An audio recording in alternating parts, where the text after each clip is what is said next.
જય હિન્દ, જય ઠાકર મિત્રો. આજે કોઈ એવો ઇક્વિપમેન્ટ વિશે નથી, પણ એક ક્વેશ્ચન છે જે ડીસીઓની એક્ઝામ દેવા જતા હોય કોઈ સારી કંપનીમાં, તો એમાં ક્વેશ્ચન પૂછી શકે તમને કે આ ગાડીમાં જે સિરીઝ લખેલી આવે છે આંકડા અને આલ્ફાબેટ, એક આ ગાડીમાં છે, એક સામે ગાડીમાં છે, જોઈ શકો તમે 11-12 કરીને. પછી આ ગાડીમાં લખેલી છે 28-18-30.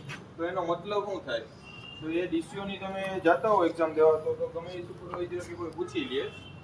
પહેલા જે આંકડા છે એ ગાડીનું વેટ બતાવે છે, એટલે કે આ ગાડી 28 ટનની છે. તે પછીના જે બે આંકડા છે 18, એ ગાડીના એન્જિનનો પાવર બતાવે છે, એટલે કે 180 હોર્સ પાવરની આ ગાડી છે. અને પાછળ જે આલ્ફાબેટ લખેલો છે ડી, એ ગાડીના એન્જિનની સિરીઝ, ગાડીનો સિરીઝ બતાવે છે કે આ ટર્બો મોડલનો ટ્રક છે. એટલે કે 12 વ્હીલથી મોટા જે ટ્રક હોય એમાં ટી ની સિરીઝ લાગુ પડે છે. એટલે કે જે આવા આલ્ફાબેટ ને સિરીઝ લખેલી ગાડીમાં હોય તો એમાં આપણે દોરી શકીએ કે આ કેટલા ટનની ગાડી છે અને કેટલા હોર્સ પાવરનો આનું એન્જિન છે.